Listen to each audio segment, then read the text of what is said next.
pas, ça dépend du point de vue. Alors, je ne sais pas si vous savez que le cancer, il y a plus ou moins 25 000 personnes par année qui en meurent en Belgique. En 2019, l'épidémie de la rougeole a tué plus de 6 000 personnes au Congo. Chaque année, il y a plus ou moins 700 000 personnes qui décèdent du sida.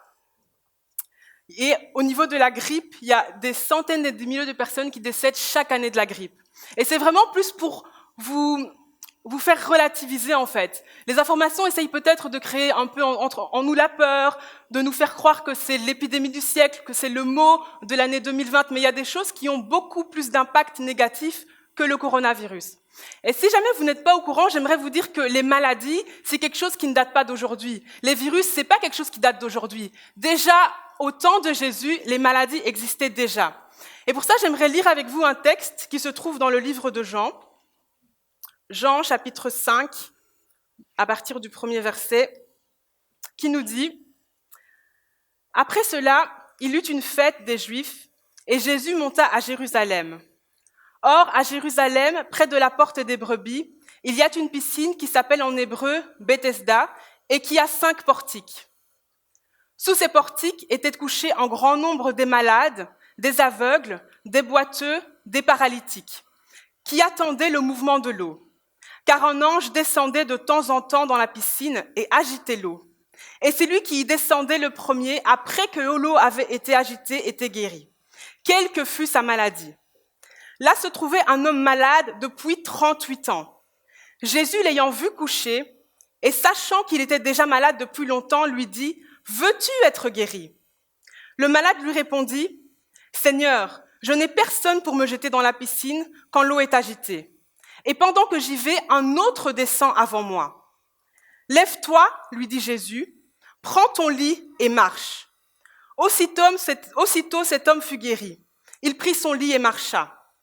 C'était un jour de sabbat.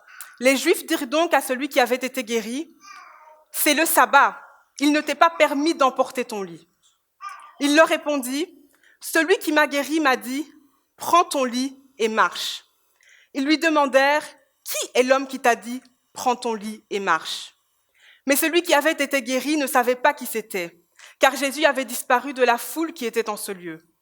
Depuis, Jésus le trouva dans le temple et lui dit, « Voici, tu as été guéri. Ne pêche plus, de peur qu'il ne t'arrive quelque chose de pire. » Cet homme s'en alla et annonça aux Juifs que c'était Jésus qui l'avait guéri. Ici, on se retrouve dans une situation où Jésus est à Jérusalem. Jésus est à Jérusalem, Jésus se balade à Jérusalem. Et là, en fait, il y avait un portique et sous le portique, il y avait une piscine. Et il y avait des personnes qui étaient couchées. Aujourd'hui, combien de personnes sont couchées à cause de la maladie? Combien de personnes sont alitées à cause de la maladie? Ici, la Bible nous dit qu'il y avait des aveugles, des malades, des boiteux, des paralytiques. Aujourd'hui, combien de personnes sont clouées dans leur lit d'hôpitaux à cause de la maladie? Combien de personnes sont clouées dans des chaises roulantes? Combien de personnes voient même leur style de vie complètement changer? Il y a de nombreuses personnes qui doivent changer leur alimentation à cause de la maladie. De nombreuses personnes qui doivent changer carrément leur style de vie à cause des maladies. Et c'est pas quelque chose qui date d'aujourd'hui. C'est quelque chose qu'il y avait déjà au temps de Jésus. Et ces personnes-là, qu'est-ce qu'elles faisaient? Elles attendaient. Elles attendaient le mouvement de l'eau. Aujourd'hui, certaines personnes attendent peut-être un remède. Combien de personnes attendent le remède du sida? Combien de personnes attendent le remède du cancer? Combien de personnes attendent des greffes d'organes ou des dons de sang? De la même façon, ces personnes, elles attendaient le mouvement de l'eau. Pourquoi? Parce que quand il y avait un mouvement de l'eau, parce que quand l'ange descendait, il agitait l'eau et la première personne qui pouvait aller dans l'eau et qui touchait l'eau était guérie instantanément. Donc ces personnes-là, leur façon d'être guérie, c'était celle-là. Et donc Jésus se balade et Jésus, il voit un homme et Jésus savait que cet homme était malade depuis 38 ans. Et qu'est-ce que Jésus va dire à cet homme? Jésus va dire à cet homme, est-ce que tu veux être guéri? Et cet homme, en fait, va commencer à donner des explications. Il va commencer à expliquer qu'à cause du fait que personne ne peut le transporter jusqu'au bord de la piscine, c'est pas possible pour lui d'être guéri, et donc il n'arrive pas à être guéri. Là, Jésus va lui dire, lève-toi, prends ton lit et marche. Et directement, instantanément, cet homme va être guéri. Qu'est-ce que les gens vont dire? Qu'est-ce que les Juifs vont dire? Les Juifs vont lui dire, mais t'as pas le droit de prendre ton lit, t'as pas le droit de partir. Vous voyez, ce qui est triste avec les Juifs, c'est que même quand quelqu'un vit un miracle, même quand quelqu'un vit quelque chose d'incroyable, il y a toujours des gens qui vont redire quelque chose, toujours des gens qui vont critiquer. Peut-être qu'il y a certaines personnes qui attendent quelque chose de Dieu, qui attendent un miracle. Ils vont être entourés peut-être de personnes qui, eux, ne croient pas. Et ces personnes-là vont venir remettre en doute ce que Dieu a fait dans votre vie. Ces personnes-là vont venir remettre en doute ce que Dieu peut faire. Vont venir questionner parce que eux, ils n'ont pas la même connaissance ou la même relation que eux ont avec Dieu. Et là, cet homme va dire, celui qui m'a guéri m'a dit, prends ton lit et marche. Cet homme va préférer obéir à Jésus plutôt qu'obéir aux Juifs. Cet homme va préférer obéir à ce que Dieu lui dit de faire plutôt qu'obéir à son entourage. Combien de personnes aujourd'hui préfèrent écouter le monde? Combien de personnes aujourd'hui préfèrent écouter des mauvais conseils plutôt qu'écouter ce que Jésus a à dire, plutôt que ce que Dieu a à dire? Et là, ce qui est très interpellant, c'est que ces Juifs vont demander, mais qui est l'homme qui t'a dit, prends ton lit et marche? Et là, il va dire qu'il ne savait pas qui c'était. Il ne savait pas qui était Jésus, en fait. Il a juste écouté la parole, il a juste obéi et il a agi. Et puis là, Jésus va le voir plus tard et Jésus va lui dire, va et ne pêche plus, de peur qu'il t'arrive quelque chose de pire, de peur qu'il t'arrive quelque chose de plus grave. Alors, vous voyez, moi, ce qui m'interpelle beaucoup dans cette histoire, c'est que Jésus a posé une question simple à cet homme. Jésus a demandé à cet homme, est-ce que tu veux être guéri? Oui ou non? Mais lui, il a commencé à donner des explications. Il a commencé à expliquer pourquoi est-ce qu'il n'était pas guéri. Pourquoi est-ce qu'il a commencé à donner des explications? Moi, je pense que cet homme était conditionné par rapport à la solution à son problème. Imaginez, par exemple, vous avez des problèmes de dos et vous allez chez le médecin. Et vous avez des problèmes de dos depuis 10 ans. Et depuis 10 ans, vous allez chez le médecin. Et quand vous allez chez le médecin a l'habitude, avant de vous donner des médicaments, de vous faire une radio et puis de vous donner des médicaments. Le médecin a toujours fait ça. Toujours quand vous allez chez le médecin à cause de vos problèmes de dos, il vous fait une radio et puis il vous donne des médicaments. Vous êtes conditionné à ce que ça se passe toujours comme ça. Si un jour vous tombez sur quelqu'un qui vous dit « tu peux être guéri sans médecin, tu peux être guéri sans radio, tu peux être guéri sans médicaments », vous serez choqué, vous serez étonné. Pourquoi? Parce que vous êtes conditionné à être guéri d'une certaine façon. Et c'est exactement ce qui est arrivé à cet homme. Cet homme était conditionné dans la solution à son problème. Pour lui, la seule façon d'être guéri, c'était en allant dans l'eau et en touchant l'eau le premier. Pour lui, c'était la seule façon à travers laquelle il pouvait être guéri. Il n'avait jamais imaginé une autre façon d'être guéri. Il était conditionné par rapport à la façon d'être guéri. Et pourquoi est-ce qu'il était conditionné par cela? Parce qu'il ne savait pas qui était Jésus. Il ne savait pas quelle était l'importance de Jésus. Il ne savait pas ce que Jésus était capable de faire dans sa vie. Mais est-ce que toi, tu sais ce que Jésus est capable de faire dans ta vie? Est-ce que toi, tu sais l'impact que Jésus peut avoir dans ta vie? Vous savez, dans la Bible, il y a plusieurs types de personnes. Il y a des personnes comme cet homme qui connaissaient sa situation, il savait qu'il était malade et il savait qu'il avait besoin de guérison. Mais il ne connaissait pas la solution à son problème. Il ne savait pas qu'il pouvait avoir une solution différente à son problème que celle qu'il avait l'habitude de voir. Et puis, il y a des personnes, ils savent qu'ils sont malades et ils savent qui est Jésus.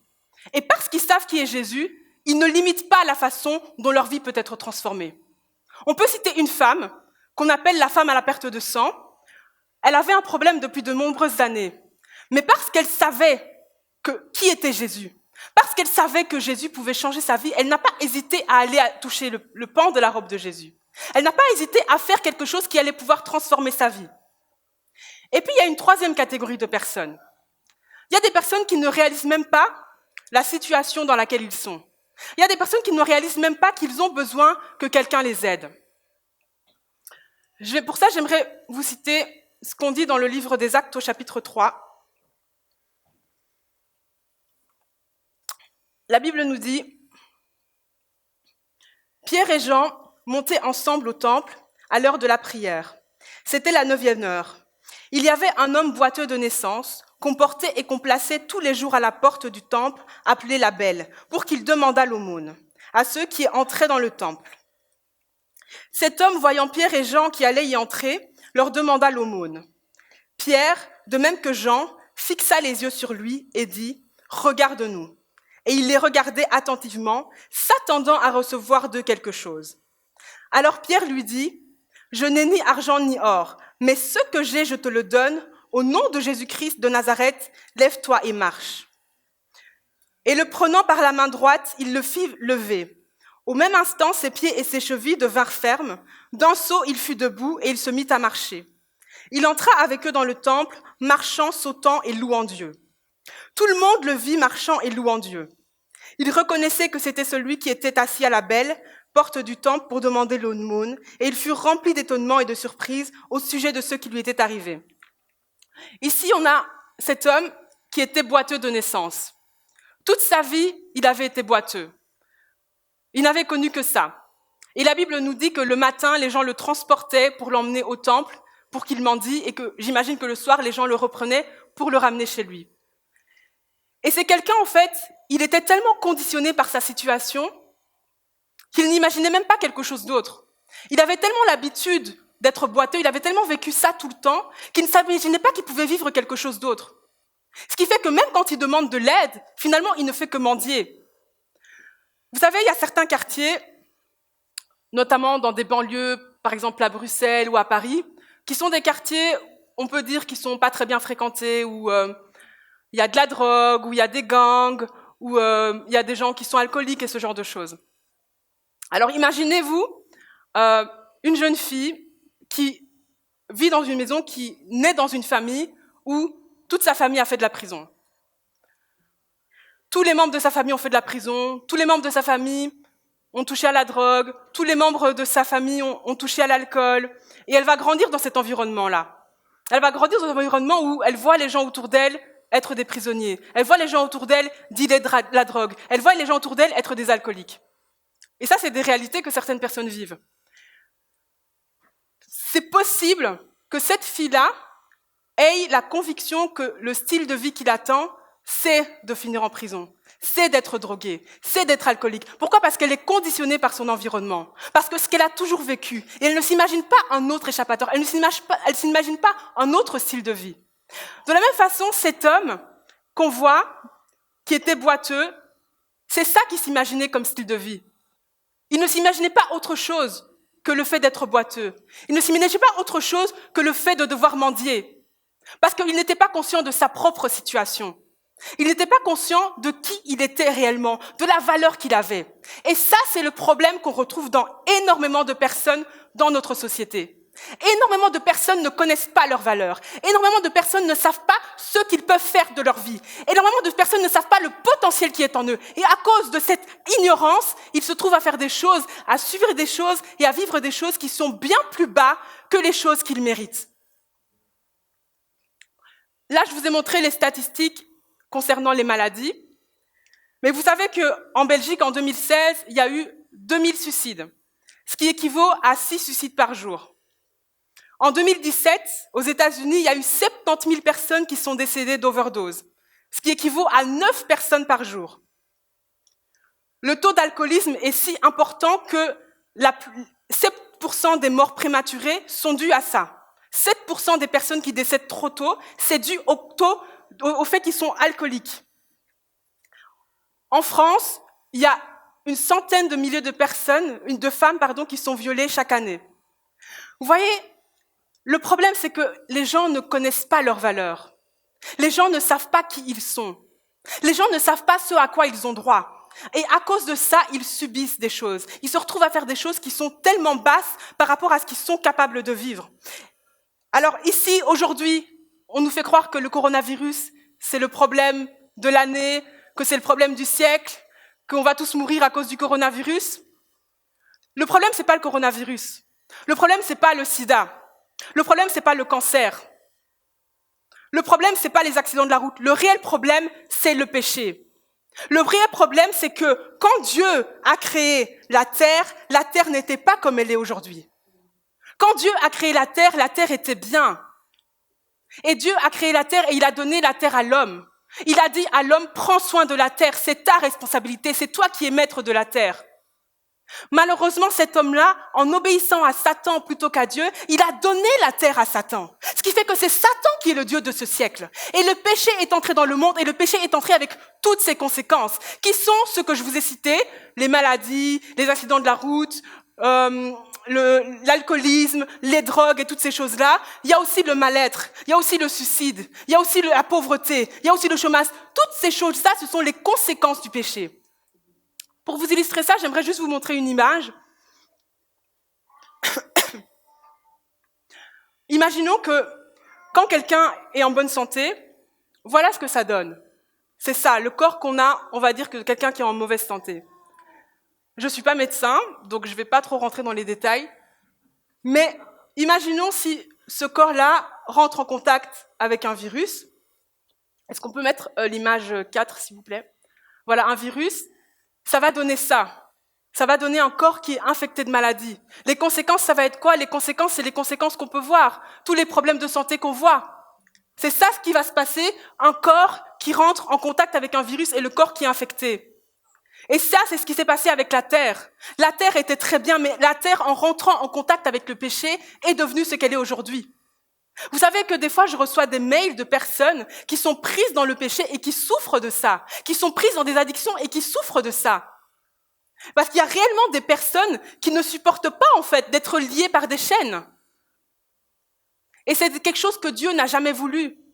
C'est quelque chose que Dieu n'a absolument jamais voulu. Alors, l'une des conséquences du péché, c'est notamment les maladies. C'est notamment le fait que les gens se retrouvent cloués au lit avec des problèmes de santé. Mais qu'est-ce que Jésus peut faire par rapport à ça? Jésus peut changer ces situations-là.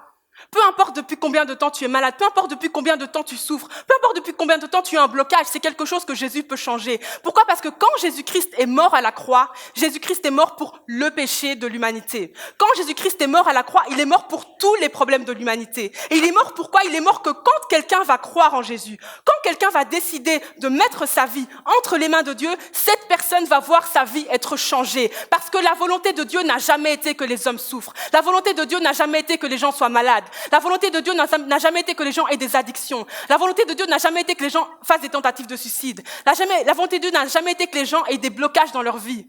Ça, ce sont des conséquences du péché. Mais quand Jésus-Christ est mort à la croix, il y a eu un échange qui s'est fait. Un échange qui s'est fait entre Jésus et l'humanité tout entière. Pour que chaque personne qui va croire en Jésus-Christ comme étant le Fils de Dieu, chaque personne qui va décider de lui donner sa vie, va voir sa vie être transformée. Pourquoi? Parce que cette personne va passer du royaume des ténèbres au royaume de Dieu. Et dans le royaume de Dieu, j'aimerais vous dire qu'il n'y a pas de cancer. Dans le royaume de Dieu, il n'y a pas de sida. Dans le royaume de Dieu, il n'y a pas de problème en tout genre. Il n'y a pas de problème de santé. Il n'y a pas de problème financier. Il n'y a pas ces choses-là dans le royaume de Dieu. Mais ce Jésus-là qui a parlé à cet homme-là qui était couché à la piscine, s'il te demande aujourd'hui si tu veux être guéri, s'il te demande aujourd'hui si tu veux que ta situation change, s'il te demande aujourd'hui si tu veux une vie différente, qu'est-ce que tu vas lui répondre? Est-ce que tu vas lui donner des explications ou tu vas lui dire oui ou tu vas lui dire non? C'est ça la question que j'aimerais poser à chacun d'entre nous ce soir. Qu'est-ce que nous attendons de Jésus? Ce Jésus-là qui est mort pour chacun d'entre nous. Ce Jésus qui est venu transformer nos vies. Qu'est-ce que nous attendons de lui? Qu'est-ce que nous attendons de ce Jésus? Est-ce que nous voulons qu'il transforme nos vies? Est-ce que nous voulons vivre des vies différentes? Est-ce que nous voulons voir la gloire de Dieu dans nos vies? Ou nous voulons continuer à vivre des vies comme s'il n'y a eu aucun sacrifice qui n'a été fait à la croix? Qu'est-ce que nous attendons de ce Jésus? Ce Jésus dont je vous parle, c'est pas un Jésus qui est dans sa crèche. C'est pas un petit bébé qu'on sort à Noël. Ce Jésus, c'est un Jésus qui est vivant et qui encore aujourd'hui transforme les vies. Peu importe la durée de ton problème, peu importe depuis combien de temps tu es malade, peu importe depuis combien de temps tu as un blocage, il suffit d'une parole pour que ta vie soit transformée pour la gloire de Dieu. J'aimerais vous partager quelque chose. Est-ce qu'on peut mettre la dernière image, s'il vous plaît? C'est un post que j'ai vu sur Instagram et c'est quelque chose qui m'a beaucoup fait réfléchir. Donc ça dit, la confiance en soi assumée passera souvent comme du narcissisme ou de l'arrogance dans ce monde où les insécurités sont considérées comme une forme d'humilité. Vous savez, de nos jours, en fait, si quelqu'un se met à dire voilà les projets que Dieu a prévus pour ma vie, voilà ce que Dieu veut faire de moi, voilà où Dieu veut m'emmener, voilà ce que Dieu a prévu pour ma vie, voilà à quel point Dieu veut m'utiliser. Si quelqu'un se met à dire ce genre de choses, il y a de fortes chances que certaines personnes le regardent et commencent à se dire que cette personne est orgueilleuse, que cette personne est prétentieuse, que cette personne s'y croit.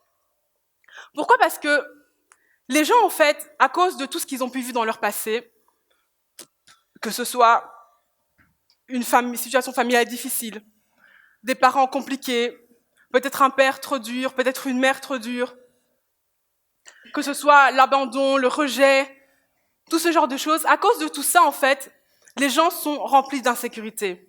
Et cette insécurité-là empêche les gens de se voir comme ils devraient se voir. Et on commence à confondre ne pas connaître qui on est et l'humilité. Vous savez, l'humilité, la vraie humilité, c'est pouvoir se voir comme Dieu te voit. La vraie humilité, c'est pouvoir dire oui, Dieu m'appelle à de grandes choses. Oui, Dieu veut faire de grandes choses de ma vie. Oui, Dieu veut m'emmener à tel et tel endroit dans ma vie. Mais parce que ces choses-là sont trop grandes, parce que ces choses-là ont trop d'importance, j'ai besoin de Dieu pour y arriver. J'ai besoin de Dieu pour m'en sortir. J'ai besoin de Dieu pour qu'il me guide. Ça, c'est la vraie humilité. Mais dire qu'on n'est pas capable, dire qu'on est bon à rien, dire qu'on ne peut rien faire, ça, ce n'est pas de l'humilité, c'est de la médiocrité. Et l'orgueil, les personnes qui sont orgueilleuses, les vraies personnes qui sont orgueilleuses, ce sont les personnes qui pensent qu'elles peuvent s'en sortir dans la vie sans Dieu. Ce sont les personnes qui sortent de chez eux sans prier. Ce sont les personnes qui sortent de chez eux sans lire la Bible. Voilà le vrai orgueil. Parce que ce sont des personnes qui pensent qu'ils peuvent s'en sortir dans cette vie. Dans ce monde où il y a tellement de problèmes, ils pensent qu'ils peuvent s'en sortir sans Dieu. Ce sont des personnes qui mettent Dieu à leur niveau. Moi, je crois que Dieu ferait ci. Moi, je crois que Dieu ferait comme ça. Voilà le vrai orgueil. Le vrai orgueil, c'est croire qu'on peut faire les choses sans Dieu. La vraie humilité, c'est pas au niveau de ce que Dieu dit de toi. La vraie humilité, c'est pas au niveau des projets que Dieu a pour la vie. C'est pas au niveau de ton appel, qu'il soit grand ou petit. La vraie humilité, c'est savoir que pour y arriver, tu as besoin de Dieu. Et le fait de se diminuer, ça cache juste des insécurités qui n'ont pas encore été réglées. Et vous savez, le problème avec les insécurités, c'est que si toi, tu ne te vois pas comme Dieu te voit, qui va te voir comme Dieu te voit?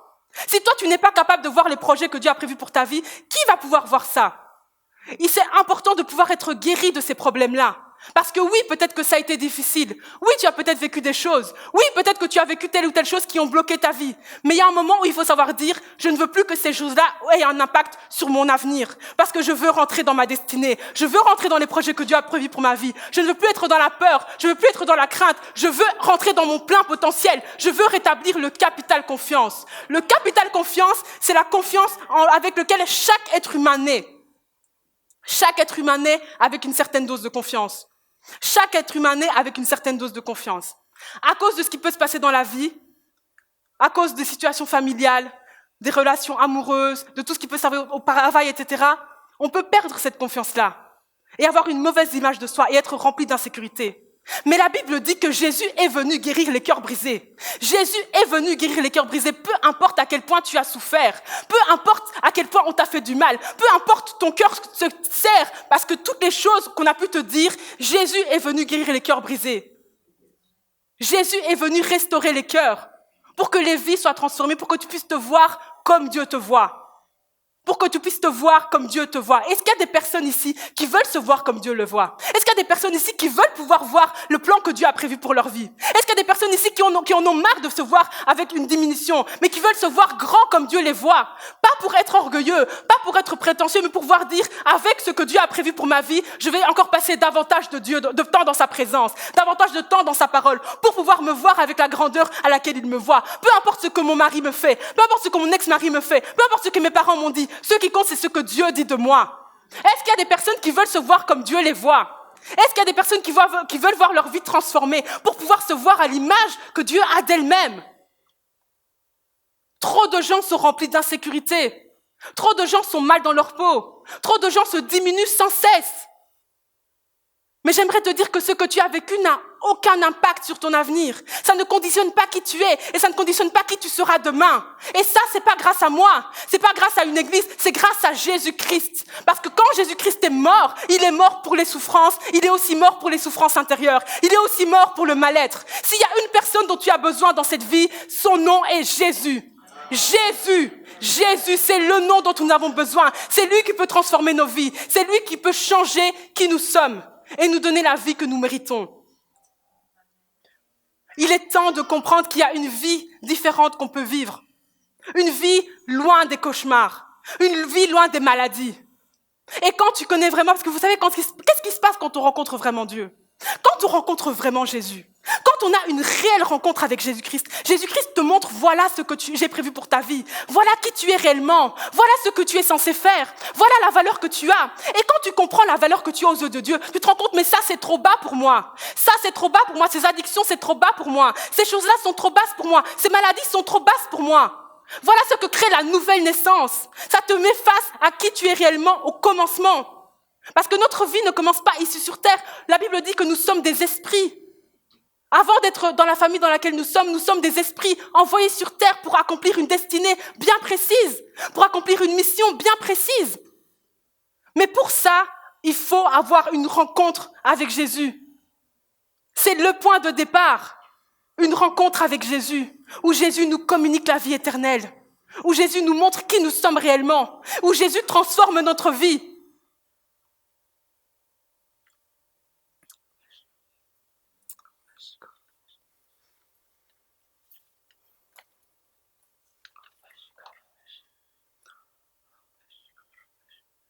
J'aimerais qu'on passe juste quelques instants, juste que chacun ferme les yeux et que chacun puisse se demander si vraiment il a eu vraiment cette rencontre avec Jésus et sinon s'il veut vraiment avoir cette rencontre avec Jésus, s'il veut voir sa vie être transformée.